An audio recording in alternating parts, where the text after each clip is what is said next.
जी, लेकिन चुनाव के बाद नोटिस देने का क्या फायदा? पहले भी कई बार हुआ है।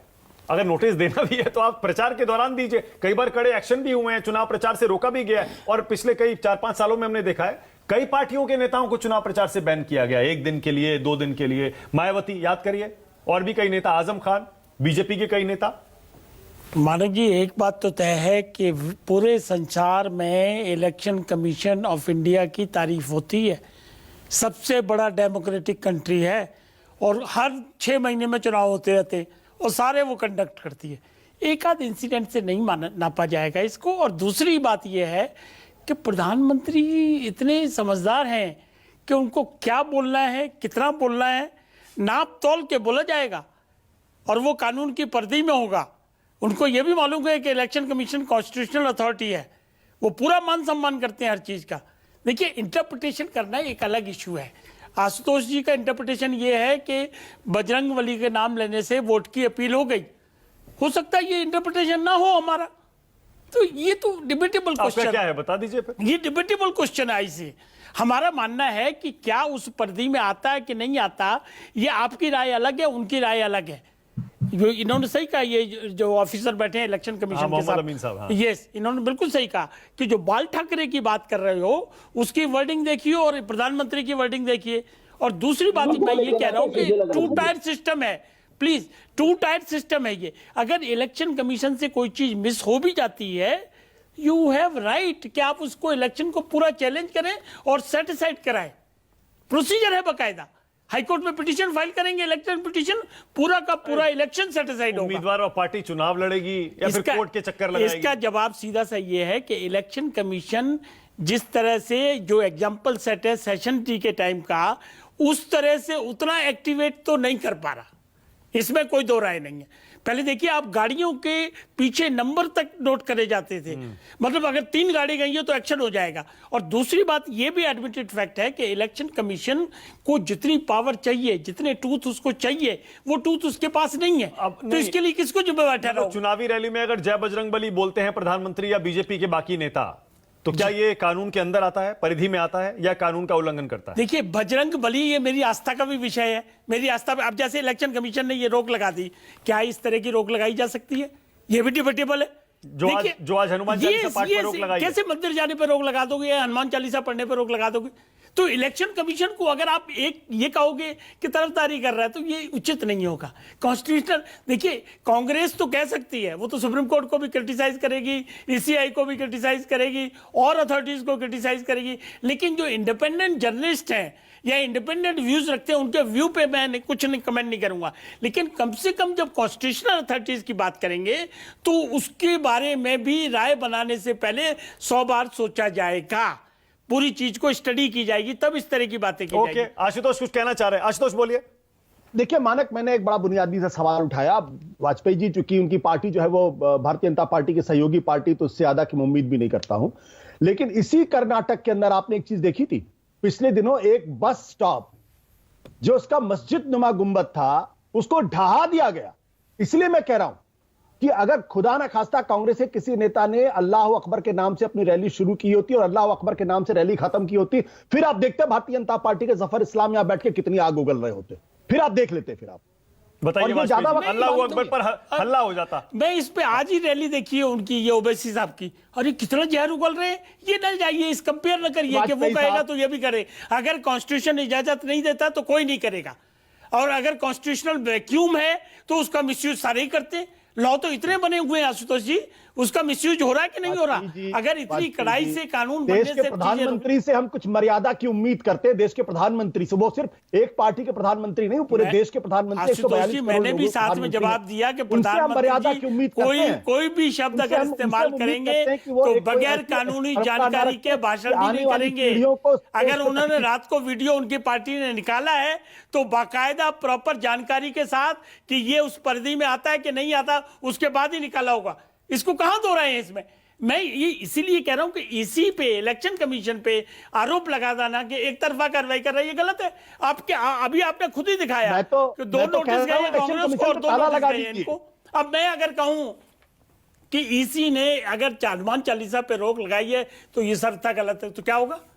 ये मेरा राइट है कहना। इसी तरह ये आशुतोष जी का राइट है कि प्रधानमंत्री ने वोटों की अपील की है, जबकि मैं इसको मानने से इनकार करता हूं। बजरंगबली में मेरी आस्था है, मैंने उनको नाम लिया तो क्या है, वो तो हर बार कहते हैं कहीं जय श्री राम। अरे हर बार रैली में आप देखिए, कहीं की भी रैली होगी कुछ ना कुछ कहेंगे वो, तो उसमें कैसे रोक लगाओगे आप? मैं तो वाजपेयी जी को चुनौती देखते हुए कहता हूं कि अल्लाह अकबर के नाम से रैली शुरू करिए, अल्लाह अकबर के नाम से रैली खत्म करिए। अभी देख लीजिए चुनाव में क्या होता है। अरे उनको क्या जरूरत है अल्लाह अकबर के नाम लेने की? वो अपने प्रीत का नाम लेंगे ना।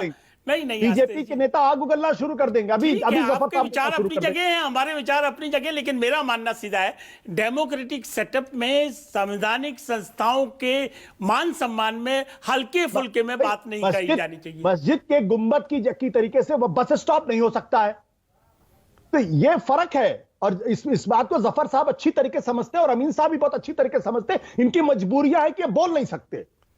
मोहम्मद अमीन साहब की क्या मजबूरी है? अमीन साहब आपकी क्या मजबूरी है? आशुतोष कह रहे हैं जो बोल नहीं रहे आप।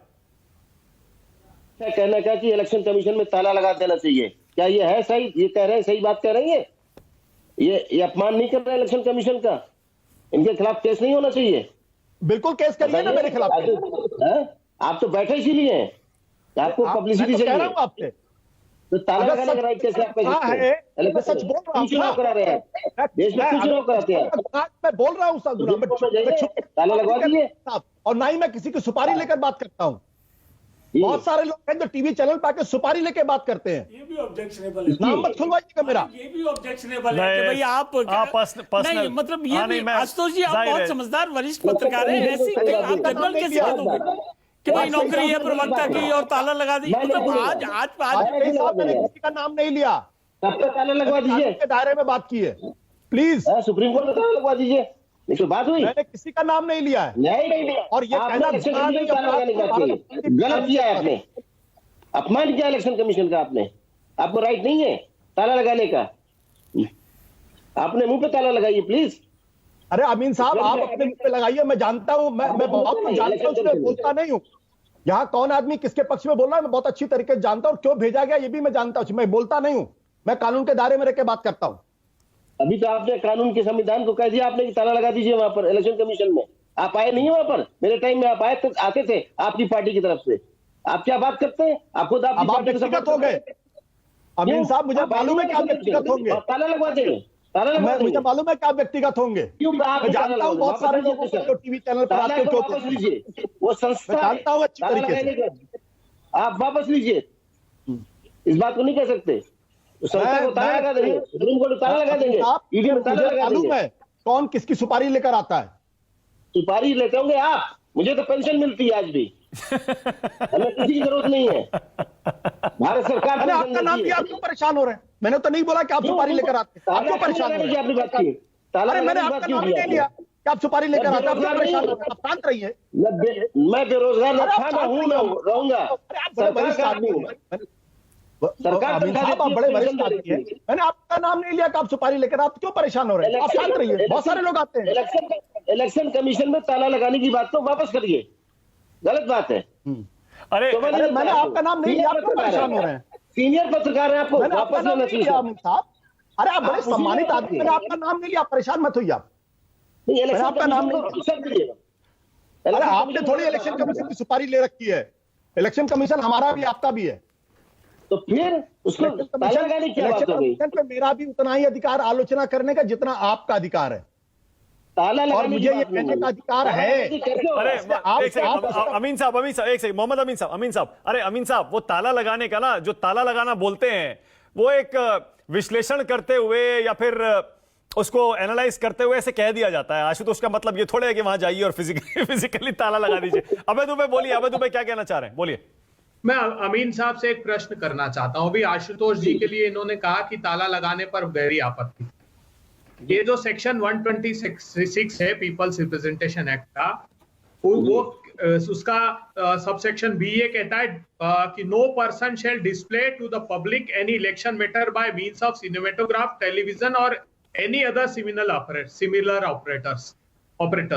अब ये बताइए, प्रधानमंत्री जी ने उस समय सीमा को लांघ कर जो वीडियो जारी किया है, क्या इलेक्शन कमीशन ने वो वीडियो अभी तक हटवाया? राहुल गांधी जी का तो 13 दिसंबर 2017 को चलते इंटरव्यू रुकवा करके एफआईआर के ऑर्डर टेलीविजन के खिलाफ कर दिए थे। ओके, अमीन साहब बोलिए।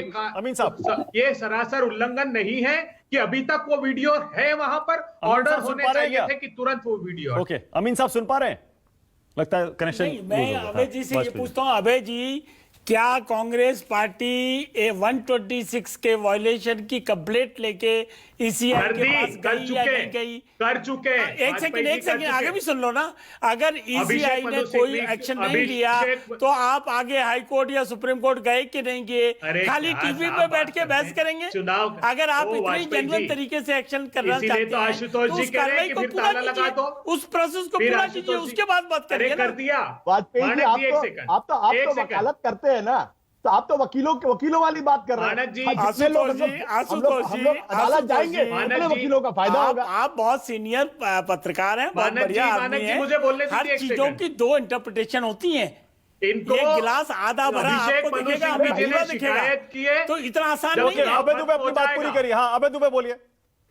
वाजपेयी जी क्या बात करते हैं? वकील आप कैसे हैं? जब चुनाव खत्म हो जाएगा तब क्या हाई कोर्ट सुप्रीम को हम इलेक्शन कमीशन को शिकायत करें? 126 की बात कर रहे हो? 126 की अभी लगा हुआ है, 126 की ये चल रहा है वीडियो, रुकवाइए ना इसको। कैसे रुकवा लोगे? कमाल कर रहे हो। अभी तो जफर इस्लाम, टाइम भी खत्म हो रहा है। जफर इस्लाम, अभय दुबे को आपत्ति है, प्रधानमंत्री ने देर रात वीडियो जारी किया प्रचार का समय खत्म होने के बाद, यह कानून का उल्लंघन है। जफर इस्लाम, लेकिन इलेक्शन कमीशन कुछ नहीं कर रहा। देखिए कानून का उल्लंघन है नहीं है, कानूनन क्या होना चाहिए नहीं होना चाहिए, इसके लिए कोई संस्था है ना कि अपोजिशन पार्टी के लीडर के जो स्पोक्स पर्सन है वही बोलेंगे क्या लीगल है क्या इलीगल है? अरे भाई संस्था है, आपने संस्था का आपको फायदा होता है तो आप उसकी तारीफ करते हैं, आपको नुकसान होता है तो आप उसकी बुराई करना शुरू कर देते हैं। सुप्रीम कोर्ट से अच्छे आपके फेवर में जजमेंट आए तो सुप्रीम कोर्ट बहुत अच्छा है, नहीं तो सुप्रीम कोर्ट खराब है। इलेक्शन में आपके रिजल्ट अच्छे आपके फेवर में आए तो ईवीएम सही है, नहीं तो ईवीएम खराब है। इसी अगर कोई 10 सेकंड आशुतोष, टाइम खत्म हो रहा है, 10 सेकंड बंद कर देना चाहिए। जफर साहब ये कह रहे हैं कि आंखों के सामने कत्ल हो रहा है, लेकिन अदालत तय करेगा कत्ल हुआ या नहीं हुआ, आदमी की मौत हुई या नहीं मौत हुई, अदालत तय करेगा। जफर इस्लाम 10 सेकंड। कत्ल हुए को नहीं मानते, ये बात, ये इनका तर्क है। जफर साहब देखिए आशुतोष जी अभी ये चैनल में क्या चल रहा है ये डिसाइड कौन करता है? चैनल के अधिकारी। मैं तो आपकी बात को आगे बढ़ा रहा हूँ। आंखों के सामने कत्ल होगा, जज साहब तय करेंगे। सुनिए, नहीं ये आपका एक मिनट, आपका बोलना ही गलत है। नहीं मैं आपका बोलना गलत है। देखिए संस्था अपने हिसाब से काम करती है। आपकी नजर में जो आप कह रहे हैं इसलिए कि आप एक्सट्रीम चीज जो है वो आप बताना चाह रहे हैं, लेकिन जो चीज सही हो रही है उसको आप गलत दिखना चाहते हैं तो ये आपकी गलती है।